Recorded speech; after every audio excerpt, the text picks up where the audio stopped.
Hi friends, പുതിയൊരു വീഡിയോയിലേക്ക് എല്ലാവർക്കും സ്വാഗതം. നന്ദിനി എഴുത്തെഴുതി വെച്ച് വീട് വിട്ടു പോയതോടുകൂടി സൂര്യയ്ക്ക് വല്ലാത്ത ടെൻഷൻ വരികയാണ്. അങ്ങനെ സൂര്യ ആ എഴുത്തുമായി വിഷമത്തോടു കൂടി യതീന്ദ്രൻ്റെ അടുത്തേക്ക് ചെല്ലുകയാണ്. എന്നിട്ട് പറയുകയാണ്, അച്ഛാ, നന്ദിനി പോയി, നന്ദിനി എന്നേക്കുമായി എന്നെ വിട്ടു പോയി എന്ന് പറയുമ്പോൾ യതീന്ദ്രൻ അങ്ങ് ഞെട്ടിപ്പോവാണ്. അപ്പോൾ പത്മയും ഇന്ദ്രജിയൊക്കെ ഞെട്ടിപ്പോവാട്ടോ. എന്നിട്ട് അവർക്ക് നല്ല സന്തോഷത്തോടു കൂടി ഇന്ദ്രജി ചോദിക്കുക, എന്ത് സൂര്യൻ ഈ പറഞ്ഞത്, എന്ത് എന്ന് ചോദിക്കുമ്പോൾ, നിങ്ങൾക്ക് രണ്ടുപേർക്കും നല്ല സന്തോഷമായിട്ടുണ്ടാവും.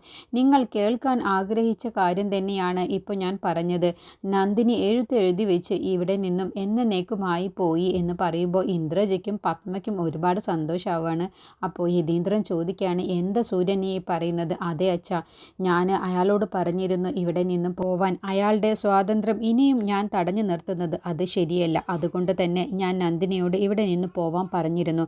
അത് കേട്ടപ്പോൾ യതീന്ദ്രൻ പറയണേ, എന്താ സൂര്യൻ ഈ പറയുന്നത്? ഞാൻ ഇവിടെ തന്നെ ഉണ്ടായിരുന്നല്ലോ, ഞാൻ കണ്ടില്ലല്ലോ നന്ദിനി പോകുന്നത്. അപ്പോൾ ഇന്ദ്രജയും പറയണേ, ഞങ്ങളാരും കണ്ടില്ലല്ലോ നന്ദിനി പോകുന്നത്. അപ്പോൾ സൂര്യ വിഷമത്തോടു കൂടി യതീന്ദ്രനോട് പറയണേ, ഞാൻ തന്നെയാണ് ഇവിടെ ആരെയും അറിയിക്കരുത് എന്ന് പറഞ്ഞത്. ഇവിടെ ആരെയും അറിയിച്ച് നീ പോവരുത് എന്ന് പറഞ്ഞത് ഞാൻ തന്നെയാണ്. അച്ഛനെയൊക്കെ അറിയിച്ചു കഴിഞ്ഞാൽ ഉറപ്പായും അച്ഛൻ അവളെ പോവാൻ സമ്മതിക്കില്ല. അതുകൊണ്ടാണ് ഞാൻ അച്ഛനോടൊന്നും പറയാതെ ഇവിടെ ആരും അറിയാതെ തന്നെ നീ ഇവിടെ നിന്ന് പോവണമെന്ന് പറഞ്ഞത്. അത് കേട്ടപ്പോൾ യതീന്ദ്രൻ അങ്ങനെ ദേഷ്യം പിടിക്കുകയാണ്. എന്താണ് സൂര്യൻ ഈ കാണിച്ചത്? ഞാൻ എത്ര കഷ്ടപ്പെട്ടിട്ടാണെന്നോ നന്ദിനിയെ ഇവിടെ തന്നെ നിർത്തിയിരുന്നത്. എന്തിനാണ് നീ ഇങ്ങനെ ഒരു വിഡ്ഢിത്തരം കാണിച്ചത്? എന്താ അച്ഛാ, ഇവരുടെയൊക്കെ ആട്ടും തുപ്പും കേട്ട് എത്ര കാലമാണ് നന്ദിനി ഈ വീട്ടിലൊരു അടിമയെ പോലെ കഴിയുക? ഇനി വേണ്ട അച്ഛാ, അവൾ അവളുടെ സ്വാതന്ത്ര്യം തേടി പോകുന്നതാണ് നല്ലത്. ഇവരൊക്കെ അവളെ എന്തുമാത്രം ഉപദ്രവിക്കുന്നുണ്ട്, പക്ഷേ ആ പാവം ഒന്നും തിരിച്ചു കാണിക്കുന്നില്ല. എത്രയാന്ന് വെച്ചാൽ ഞാനത് കണ്ടില്ല എന്ന് വെക്കുക. ഇവരുടെയൊക്കെ മുന്നിൽ എന്തിനാണ് നന്ദിനിയെ ഞാൻ ഇട്ടുകൊടുക്കുന്നത്?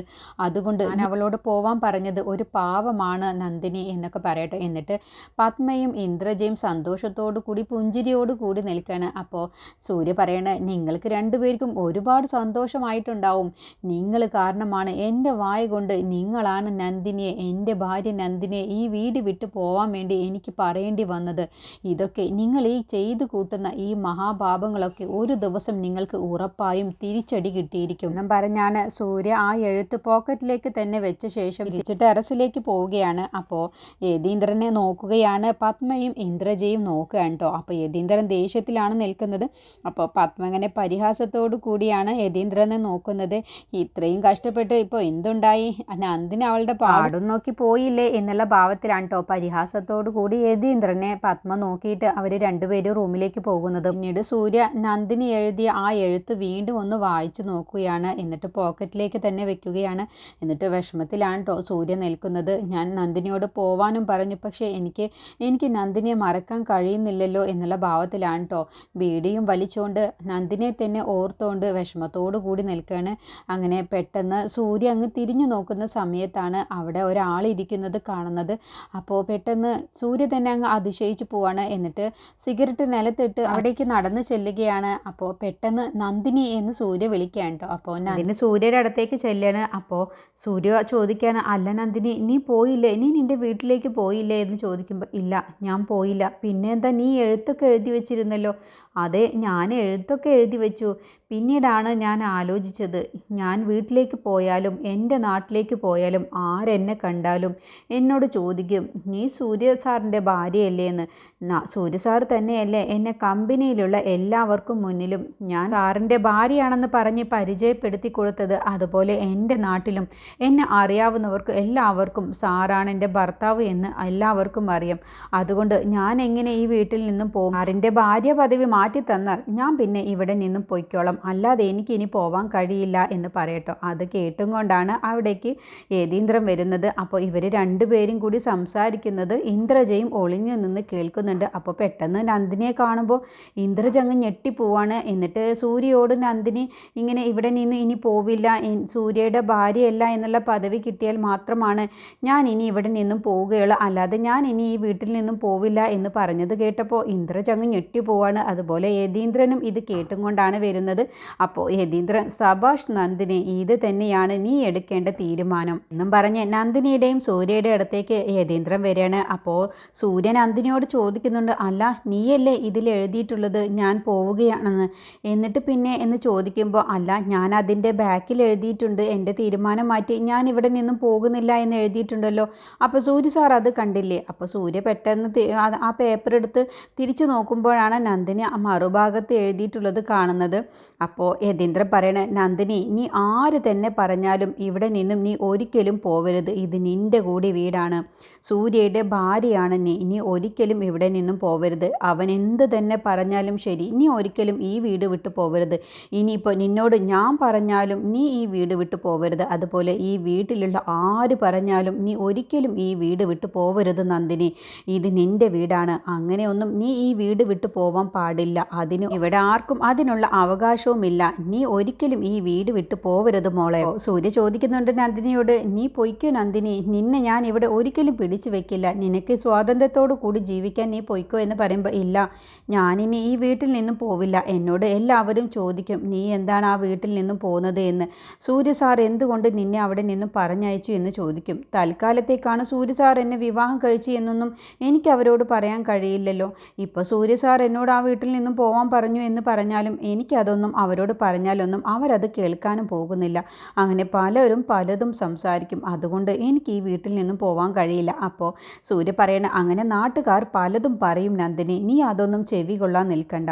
അങ്ങനെയല്ല സൂര്യ സാർ, ഞാൻ എല്ലാവരും പറയുന്നത് കേട്ട് അനുസരിച്ച് ജീവിക്കുന്ന ഒരാളാണ്, അതുകൊണ്ട് തൽക്കാലം എനിക്ക് പോവാൻ കഴിയില്ല എന്നൊക്കെ പറയുമ്പോൾ സൂര്യ അങ്ങ് ഞെട്ടിപ്പോവാണ്. അപ്പോൾ ഇതെല്ലാം തന്നെ ഒളിഞ്ഞു നിന്ന് ഇന്ദ്രജ കേൾക്കുന്നുണ്ട്. അങ്ങനെ സന്തോഷത്തോടു കൂടിയാണ് യതീന്ദ്രൻ നന്ദിനിയുടെയും സൂര്യയുടെ അടുത്തേക്ക് വന്ന് സംസാരിക്കുന്നത്. എന്നിട്ട് യതീന്ദ്രൻ പറയണേ, ഇവിടെ നിന്നും ഒരു കാരണവശാലും നന്ദിനി നീ പോവാൻ പാടില്ല, അതിന് ആര് പറഞ്ഞാലും ഇവൻ പറഞ്ഞാൽ പോലും നീ ചെയ്യരുത്, അതുപോലെ പത്മ പറഞ്ഞാലും ഈ വീട്ടിലുള്ള ആര് പറഞ്ഞാലും നീ അതൊന്നും ചെയ്യരുത്, ഈ വീട് വിട്ട് നീ ഒരിക്കലും പോവരുത്, ഇത് നീ ജീവിക്കേണ്ട വീടാണ്, ഇത് നിൻ്റെ വീടാണ് എന്നൊക്കെ പറഞ്ഞ ശേഷമാണ് യതീന്ദ്രൻ പോകുന്നത്. അങ്ങനെ ഇന്ദ്രജ് നേരെ പത്മയുടെ അടുത്തേക്ക് ചെല്ലാണ്. എന്നിട്ട് ഇക്കാര്യങ്ങളെല്ലാം തന്നെ പത്മയോട് പറയട്ടെ, അമ്മേ അവൾ പോയിട്ടൊന്നുമില്ല അമ്മേ, നന്ദിനി അഭിനയിച്ചതാണ്, നമ്മളെല്ലാവരെയും പറ്റിച്ചതാണ്, അവൾ ഇവിടെ തന്നെ ഉണ്ട് എന്ന് പറഞ്ഞപ്പോൾ പത്മ അങ്ങ് ഞെട്ടിപ്പോവാണ്. എന്താ ഇന്ദ്രജ നീ പറഞ്ഞത്? അതെ അമ്മേ, അവളോട് സൂര്യ ചോദിച്ചു എന്താ നീ പോവാത്തത് എന്ന് ചോദിച്ചപ്പോൾ അവൾ പറഞ്ഞ കാരണം എന്താണെന്നോ, നാട്ടുകാരും എല്ലാവരും ചോദിക്കും ഞാൻ സൂര്യയുടെ ഭാര്യയാണെന്നുള്ളത് എല്ലാവർക്കും അറിയാം, അപ്പോൾ സൂര്യയുടെ ഭാര്യ പദവി എനിക്ക് മാറ്റിത്തന്നാൽ മാത്രമാണ് ഞാൻ ഇനി ഈ വീട്ടിൽ നിന്ന് പോവുകയുള്ളൂ എന്നൊക്കെയാണ് അവൾ പറഞ്ഞത്. അവൾ പറഞ്ഞ മറുപടി കേട്ടില്ല അമ്മേ, അപ്പോൾ അവൾ ഒരിക്കലും ഈ വീട് വിട്ട് പോവാൻ സാധ്യതയില്ല എന്ന് പറയുമ്പോൾ പത്മ, നല്ലൊരു അവസരമായിരുന്നു, അവളപ്പം നമ്മൾ വിചാരിച്ചതുപോലെയല്ല, ആൾ നല്ല ബുദ്ധിയുള്ളവൾ തന്നെയാണ് എന്നൊക്കെ നന്ദിനിയെക്കുറിച്ച് പറയാണ്. അങ്ങനെ നന്ദിനി പോയില്ല എന്ന് കണ്ടതോടുകൂടി പത്മക്കും ഇന്ദ്രജിക്കും ദേഷ്യത്തോടു കൂടിയാണ് നിൽക്കുന്നത്. ഈ സമയം നന്ദിനിയും സൂര്യയും റൂമിലേക്ക് വരികയാണ്. എന്നിട്ട് സൂര്യ വീണ്ടും കള്ള് കുടിക്കാൻ ഒരുങ്ങുകയാണ്. അപ്പോൾ നന്ദിനി അങ്ങ് തടസ്സം നിൽക്കുകയാണ് കേട്ടോ. അപ്പോൾ സൂര്യ ചോദിക്കുകയാണ്, ഞാൻ കള്ള് കുടിക്കുന്നത് തടസ്സം നിൽക്കാൻ മാത്രം നീ ആരാണെന്ന് ചോദിക്കുമ്പോൾ നന്ദിനി പറയണ, ഞാൻ നിങ്ങളുടെ ഭാര്യയാണ്. ഭാര്യയോ? എന്താ നന്ദിനി നീ ഇപ്പോൾ ഇങ്ങനെയൊക്കെ പറയുന്നത്? അല്ല, പലതവണ ഈ വീട്ടിലുള്ള എല്ലാവരോടും പറഞ്ഞതല്ലേ എൻ്റെ ഭാര്യ നന്ദിനിയെ ഒന്നും ചെയ്യാൻ പാടില്ല, അവളെ എന്തെങ്കിലും ചെയ്താൽ ഞാൻ അതിൽ ഇടപെടും എന്നൊക്കെ ഇങ്ങനെ പലതവണയായിട്ട് പറഞ്ഞതല്ലേ. അപ്പം പിന്നെ എനിക്ക് സൂര്യ സാറിൻ്റെ കാര്യത്തിൽ ഇടപെടാനുള്ള അധികാരമൊക്കെ ഇല്ലേ? ഞാനിപ്പോൾ സൂര്യ സാറിൻ്റെ ഭാര്യയല്ലേ. അത് പിന്നെ നന്ദിനി, ഞാൻ അവരെ ദേഷ്യം പിടിപ്പിക്കാൻ വേണ്ടിയല്ലേ അങ്ങനെ പറയുന്നത്? ദേഷ്യം പിടിപ്പിക്കാൻ വേണ്ടി പറഞ്ഞതാണെങ്കിലും ഒരുപാട് തവണ ഇങ്ങനെ പറഞ്ഞു കഴിഞ്ഞാൽ അത് കേൾക്കുന്ന എനിക്ക് പിന്നെ സൂര്യ സാറിൻ്റെ ഭാര്യയാണ് എന്നുള്ള ആ ഒരു ചിന്ത എൻ്റെ മനസ്സിൽ സ്വാഭാവികമായും വരുമല്ലോ. അപ്പോൾ സൂര്യ അങ്ങ് ചിരിക്കുകയാണ്. എന്നിട്ട് പറയണേ, നന്ദിനി നീ എന്തിനാ അതൊക്കെ സീരിയസ് ആയിട്ട് എടുക്കുന്നത്? ഞാനതൊക്കെ ഇവരുടെ മുന്നിൽ വെച്ച് ഇവരെയൊക്കെ ദേഷ്യം പിടിപ്പിക്കാൻ വേണ്ടി പറയുന്നതല്ലേ, അത് മനസ്സിലൊന്നും വെക്കേണ്ട നന്ദിനി, നീ അത് തമാശയായിട്ട് എടുക്കുക. അപ്പോൾ നന്ദിനി അങ്ങ് ഗൗരവത്തോടു കൂടി പറയണേ, ഇല്ല ഞാനത് തമാശയായിട്ടൊന്നും എടുത്തിട്ടില്ല, അങ്ങനെ എപ്പോഴും തമാശയായിട്ട് എടുക്കാനും എന്നെ കൊണ്ട് കഴിയില്ല. നന്ദിനി നീ എന്താ സ്വരമൊക്കെ മാറുന്നുണ്ടല്ലോ, നിന്റെ യഥാർത്ഥ സ്വഭാവം ഇതല്ല എന്നുള്ളത് എനിക്കറിയാം, നീ എന്നെ വെറുതെ ദേഷ്യം പിടിപ്പിക്കാൻ വേണ്ടിയല്ലേ പറയുന്നത്? അല്ല, നീ എൻ്റെ കുപ്പി ഇങ്ങ് തരുന്നുണ്ടോ? എനിക്ക് കുറച്ചുകൂടി കുടിക്കണം. ഇല്ല, ഞാനിത് സൂര്യ സാറിന് തരില്ല. അപ്പോൾ സൂര്യ കള്ള് കുടിക്കുന്ന സമയത്ത് നന്ദിനി ആ കുപ്പി വാങ്ങിച്ചു വെക്കുന്നുണ്ട്. ആ കുപ്പിയാണ് നന്ദിനിയോട് സൂര്യ ചോദിക്കുന്നത്. അപ്പോൾ സൂര്യയോട് നന്ദിനി പറയണേ, ഇല്ല ഞാനിത് തരില്ല, എന്നോടാണ് നന്ദിനി ഞാനത് തരാൻ പറഞ്ഞത്, എൻ്റെ കള്ളുകുപ്പി ഇങ്ങ് താ, ഇത് എനിക്ക് ഈ ഒരു ബോട്ടിൽ എൻ്റെ അടുത്ത് ഒരെണ്ണം മാത്രമേ ഉള്ളൂ, ഇതെൻ്റെ ഫേവറേറ്റ് ലിക്വിഡ് ബോട്ടിലാണ്, ഇത് എനിക്ക് തന്നേ പറ്റൂ. നീ വെറുതെ കളിക്കാൻ നിൽക്കില്ലേ. ഞാൻ വെറുതെ തമാശ പറഞ്ഞതൊന്നുമല്ല. ഞാൻ എന്തായാലും സൂര്യ സാറിന് ഈ കള്ളുകുപ്പി തരില്ല. അതിന് നീ എൻ്റെ സ്വാതന്ത്ര്യത്തിൽ വെറുതെ തലയിടരുത്. ആ കള്ളുകുപ്പി ഇങ്ങ് തന്നേക്ക്. ഇല്ല സാർ, ഞാൻ എന്ത് സ്വാതന്ത്ര്യത്തിലാണ് തടസ്സം നിൽക്കുന്നത്? സാറിനോട് കള്ളു കുടിക്കണ്ട എന്ന് പറഞ്ഞതോ? സാർ എന്തെങ്കിലും ഒന്ന് ചിന്തിക്കുന്നുണ്ടോ? ഈ വീട്ടിലുള്ള ആരെങ്കിലും കുറിച്ച് ചിന്തിക്കുന്നുണ്ടോ?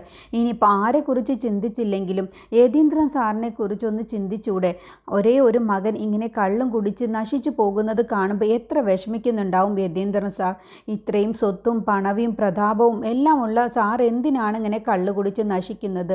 ആ സാറിന് ഒരു ദിവസമെങ്കിലും മനസമാധാനത്തോടു കൂടി മോനെ ഓർത്ത് ഉറങ്ങാൻ പോലും കഴിയുന്നില്ല. ഇതൊന്നും സാറ് ചിന്തിക്കുന്നില്ലല്ലോ. സാർ എന്തായാലും ഇനി കള്ളു കുടിക്കുന്നില്ല. ഇനി സാറെങ്ങാനും കള്ളു കുടിച്ചാൽ ഉറപ്പായും ഞാനും സാറിൻ്റെ കള്ളുകുപ്പിയിൽ നിന്നും കള്ളു കുടിച്ചിരിക്കും.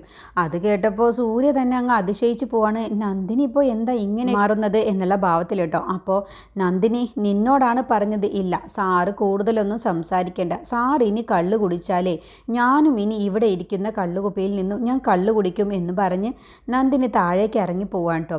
താഴേക്കെത്തി നന്ദിനി സ്വയം പറയുകയാണ് സൂര്യയെക്കുറിച്ച്. സൂര്യ സാറിന് നല്ല സ്വഭാവമാണ്. അത് സൂര്യ സാറിനെ വളർത്തിയ അച്ഛനും അമ്മയും നല്ല സ്വഭാവമുള്ളത് കൊണ്ട് തന്നെയാണ്. യതീന്ദ്രൻ സാറിന് നല്ല സ്വഭാവം തന്നെയാണ്. പക്ഷേ പത്മ മാഡത്തിൻ്റെ സ്വഭാവം, എന്തായാലും സൂര്യ സാറിൻ്റെ ഈ സ്വഭാവം എനിക്ക് വേണ്ടി എന്തെല്ലാമാണ് സൂര്യ സാറ് ചെയ്തത്. അതുകൊണ്ട് ഈ കുടുംബത്തിനോട് എനിക്കൊരു ഉത്തരവാദിത്തമുണ്ട്. സൂര്യ സാറിൻ്റെ ഈ കള്ളുകൂടി നിർത്തണം. അതാണ് എനിക്ക് ഈ കുടുംബത്തിനോട് ചെയ്തു കൊടുക്കാൻ പറ്റിയ ഏറ്റവും നല്ലൊരു കാര്യം. ഈ കുടുംബത്തിന് വേണ്ടി എനിക്ക് ഇങ്ങനെ ഒരു കാര്യം ചെയ്തു കൊടുക്കണം. എന്ത് തന്നെ ത്യാഗം സഹിച്ചാലും ശരി, സൂര്യ സാറിൻ്റെ കള്ളുകൂടി നിർത്തണം. അന്ന് സൂര്യ സാറിൻ്റെ കള്ളുകൂടി നിർത്താൻ വേണ്ടിയിട്ട് ഒരുപാട് കാര്യങ്ങൾ ചെയ്ത് അതെല്ലാം തിന്നക്കാതെ പോയി. അതുപോലെ ആവരുത് ഇത്തവണ. എന്തായാലും സൂര്യ സാറിൻ്റെ കള്ളുകൂടി നിർത്തണം. സൂര്യ സാറിന് കള്ളുകൂടി നിർത്തി ആദ്യമൊക്കെ എന്നോട് ദേഷ്യത്തിൽ പെരുമാറുമായിരിക്കും. എന്നാലും വേണ്ടില്ല, സൂര്യ സാറിൻ്റെ കള്ളുകൂടി നിർത്തണം. അതാണ് എനിക്ക് ഈ കുടുംബത്തിനോട് ചെയ്തു കൊടുക്കാൻ പറ്റുന്ന ഏറ്റവും നന്ദി എന്നൊക്കെ ഇങ്ങനെ മനസ്സിൽ ചിന്തിക്കുകയാണ്. ഈ സമയം സൂര്യയും സ്വയം ഇങ്ങനെ പറയുകയാണ് നന്ദിനിയെക്കുറിച്ച്. നന്ദിനിക്ക് പെട്ടെന്നെന്താ ഇപ്പോൾ ഒരു ഭാവ വ്യത്യാസം? നന്ദിനിയുടെ സ്വഭാവം ഇങ്ങനെ ആയിരുന്നില്ലല്ലോ. ഇതിപ്പോൾ എന്തു പറ്റി നന്ദിനി ഒരു അധികാരത്തിലാണല്ലോ എന്നോട് സംസാരിക്കുന്നത്. എന്താവും, എനിക്കിപ്പോൾ കള്ളു കുടിക്കാനുള്ള മൂടും പോയി. ഞാനൊന്ന് കള്ളു കുടിക്കണമെന്ന് കരുതിയതാ. സാരമില്ല, ഒരു ദിവസത്തേക്കല്ലേ എന്നൊക്കെ സ്വയം മനസ്സിൽ ചിന്തിക്കുകയാണ്. എന്നിട്ട് സിഗരറ്റ് എടുത്ത് വലിക്കുന്നുണ്ട്. അപ്പോഴൊക്കെ നന്ദിനിയെക്കുറിച്ച് ഇങ്ങനെ സ്വയം ചിന്തിക്കുകയാണ്. നന്ദിനിക്ക് എന്താണ് പറ്റിയത്? നന്ദിനി ഇപ്പോൾ കള്ളു കുടിക്കുന്നത് നിർത്താനുള്ള പരിപാടിയാണോ? അന്ന് എൻ്റെ കള്ളുകുടി നിർത്താൻ വേണ്ടി ഒരുപാട് കാര്യങ്ങളൊക്കെ ചെയ്തു. അവസാനം ഞാൻ ഹോസ്പിറ്റലാവുകയും ചെയ്തു.